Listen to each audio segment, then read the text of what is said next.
Ο Νανούλης, συγγνώμη, εκτέλεσε το ελεύθερο. Τσουκαλάς εκεί με τον Εβίντη. Θα χάσει ο Τσουκαλάς, η παράλληλη σέντρα και το γκολ. Το ελεύθερο λάθος που γίνεται στην άμυνα της νίκης από τον Τσουκαλά το εκμεταλλεύεται ο Καμερούνιος ο Εβίντη και βρίσκει τον τρόπο από δύσκολη θέση να στείλει την μπάλα στα δίχτυα του Μητρομάρα και έτσι ο Απόλλωνας στο 12ο λεπτό ανοίγει το σκορ, προηγείται 0-1 εδώ στη Νέα Ιωνία της νίκης Βόλου. Ψυχρολουσία λοιπόν για τους Γιαννόλευκους που βλέπουν στο 12ο λεπτό στην πρώτη ουσιαστικά επίθεση που κάνει ο Απόλλωνας στο παιχνίδι να ανοίξει το σκορ. Προσπαθήσει να βρει τον Μόσχο, ο Μόσχο θα πάρει την κεφαλιά. Αβρουτσόπουλος με τον Πετράκη στην περιοχή. Πετράκης, ωραία κίνηση, θα βγάλει τη σέντρα Πετράκης, εκεί ο Λέτσης δεν μπορεί, το σούτο του Αβρουτσόπουλου και τον γκολ ισοφάριση. Ο Θοδωρής Αβρουτσόπουλος μετά από 4 λεπτά ισοφαρίζει για την ομάδα της νίκης και ακούτε τους πανηγυρισμούς και τους εκδηλώσεις των φιλάθλων της νίκης για τον γκολ αυτό του Θοδωρή Αβρουτσόπουλου. Λεσμένο στην περιοχή η μπάλα. Καρόπουλος. Αβρουτσόπουλος η σέντρα, σούτ, η μπάλα θα φύγει out. Λέτσιος για τον Ματζανά. Ματζανάς πολύ ωραία μπαλιά για τον Πετράκη, το σούτ του Πετράκη απευθείας. Λέτσιος δεν μπορεί να κάνει το σούτ. Πετράκης όμως επιμένει. Πετράκης με ωραίες προσποιήσεις στην περιοχή. Πάντα Πετράκης. Πετράκης θα πέσει κάτω. Αυτή η κίνηση του Χρήστου Γιάκου στο παιχνίδι. Το σούτ του Πετράκη πάνω στο σώμα του Αντωνίου. Καλή στιγμή για την νίκη στο 30ο λεπτό η φάση. Και θα βρει τον Εβίντη. Εβίντη θα πετάξει την μπάλα. Θα κάνει το φάλο Καρόπουλος, θα μείνει όρθιος ο Εβίντη. Είναι γρήγορος ο Καμερούνιος. Εβίντη θα βγάλει τη σέντρα. Το παραλίγο αυτό γκολ από τον Ματζανά. Δεν θα ευνηδιαστεί ο Μητρομάρας, ο οποίος θα μπλοκάρει την μπάλα. Ματζανάς σε αυτό το μπλοκάρει μπάλα. Πετράκης, ανάποδος Ψαλίδη, θα μπλοκάρει ο Μπακαρός. Σκοτεινιώτης με το κεφάλι θα απομακρύνει. Πετράκης. Πάντα Πετράκης έχει χώρο μπροστά, θα κάνει τόσο το Πετράκης. Η κόντα στο Λέτσιο, παραλίγο να έχουμε τον γκολ εκεί. Ο Μπακαρός δεν θα ευνηδιαστεί, θα μπλοκάρει. Λέτσιος, πολύ ωραία προσπάθεια του Λέτσιου. Η παλιά του για τον Πετράκη θα κόψει ο Αντωνίου σε κόρνο. Τώρα που συνεχίζεται με τον Ματζανά. Να βγάζει παλιά στα δεξιά στον Αβρουτσόπουλο που είναι ξεμαρκάριστος ο νεαρός. Αβρουτσόπουλος θα βγάλει τη σέντρα. Το ανάποδο Ψαλίδι και η μπάλα θα φύγει out. Πρέπει να βρει και το δοκάρι μπάλα στο ανάποδο Ψαλίδι του Λέτσιου και κατέληξε out. Η πολύ μεγάλη ευκαιρία που χάνει η νίκη να κάνει 2 τερματά της το 42ο λεπτό. Τσουκαλάς.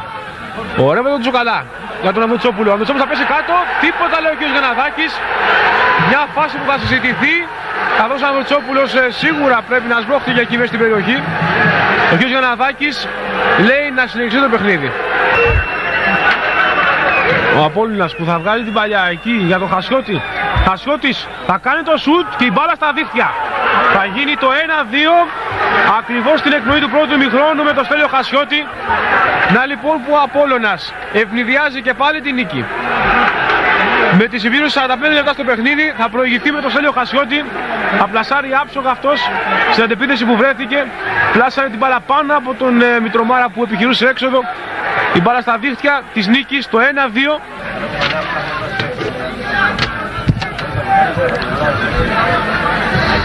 Λέτσιος η παλιά του, θα ανατραπεί ο Μόσος και πέναλτι.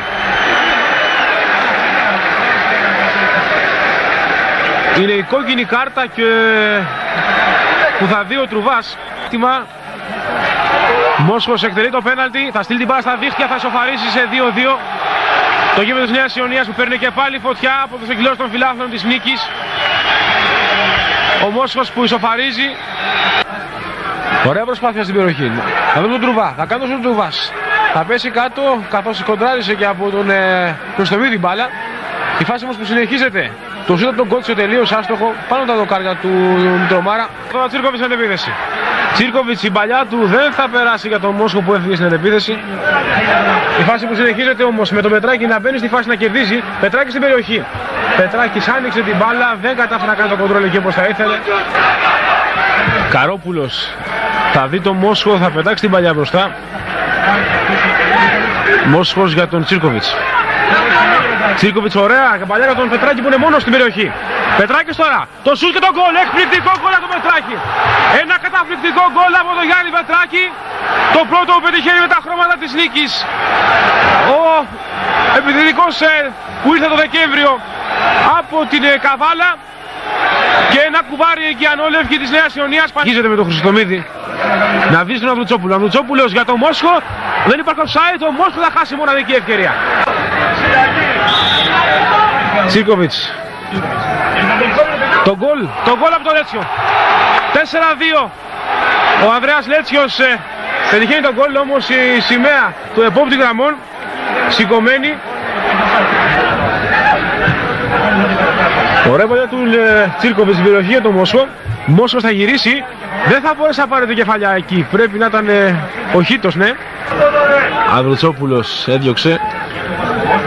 Μόσχος πήρε την κεφαλιά και έδωσε στο Σκούτα. Σκούτας τώρα. Στην πρώτη αυτή με την μπάλα. Σκούτας το σουτ. Θα μπλοκάρει ο Μπακαρός. Εβίτη.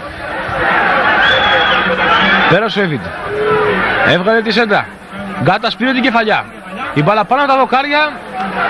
Κόρνερ τελικά ή out. Να δούμε τι λέει ο κύριος Γιανναδάκης. Out. Καβρά την μπάλα. Μαζάνος θα περάσει. Θα βγάλει τη σέντρα Μαζανά στην κεφαλιά και το όχι το γκολ. Πολύ μεγάλη ευκαιρία. Εξ επαφής η μπάλα θα αποκρουστεί από τον Μπακαρό σε κόρνερ. Η πολύ καλή ευκαιρία που χάνει νίκη με την κεφαλιά του Μόσχου. Και βλέπουμε τον Μόσχου να αγκαλιάζει τον Μπακαρό και να το συγχαίρει για την προηγούμενη απόκρουσή του να βγάλει την μπάλα κόρνερ από πάρα πολύ κοντά. Εγώ πιστεύω ότι σήμερα έγινε ένα πολύ καλό παιχνίδι μέσα στον αγωνιστικό χώρο. Ήταν ένα πραγματικό ντέρμπι. Είχε δύναμη, πάθος και από τις δύο πλευρές και οι δύο ομάδες διεκδικούσαν τους 3 πόντους με πάθος. Μοναδική παραφωνία σε όλη αυτή την προσπάθεια των ποδοσφαιριστών ήταν η παρουσία του διαιτητού Γιανναδάκη. Θέλω να δώσω συγχαρητήρια στην Νίκη Βόλου, γιατί πιστεύω ότι από σήμερα πλέον ανήκει στη Β' Εθνική.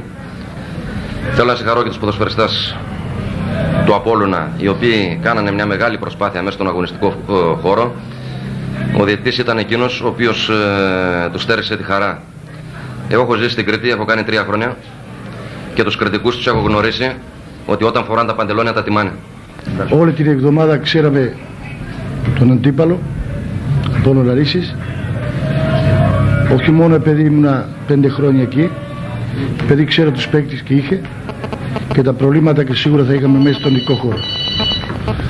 Όπως καταλαβαίνετε, προηγηθήκαν 2 φορές, ισοφαρίσαμε 2 φορές, το τέλος κερδίσαμε τον αγώνα. Δεν μπορώ να πω και σήμερα παίξαμε πολύ καλό ποδόσφαιρο. Υπήρχε πολλή νευρικότητα, όπως καταλαβαίνετε, πολύ άγχος και το τέλος πιστεύω και ήταν κερδισμένο. Και ακόμα μια φορά πρέπει να συγχαρώ το φίλο τον κόσμο και βοηθήσει τόσο πολύ σε αυτό το παιχνίδι. Θα τον Απόλλωνα Λαρίσης τόσο όμορφο ποδόσφαιρο και παίζει, πιστεύω και από τους καλύτερες ομάδες τη Γ' Εθνική και κάποια μέρα πιστεύω ότι θα είναι στην άλλη κατηγορία. Από εμάς συνεχίσουμε το ρυθμό και κάνουμε μέχρι τώρα. Τα υπόλοιπα 5 παιχνίδια και έχουμε, γιατί ακόμα δεν έχει τελειώσει το πρωτάθλημα. Μακάρι μπορούσα να πω από τώρα και είμαστε Β' Εθνική. Δεν μπορώ να το πω, γιατί έχουμε 2 παιχνίδια εκτός έδρας στη συνέχεια τώρα και σίγουρα θα πρέπει να πάρουμε κάποιους βαθμούς από εκεί για να συγχύσω ότι καλή πορεία και έχουμε μέχρι τώρα.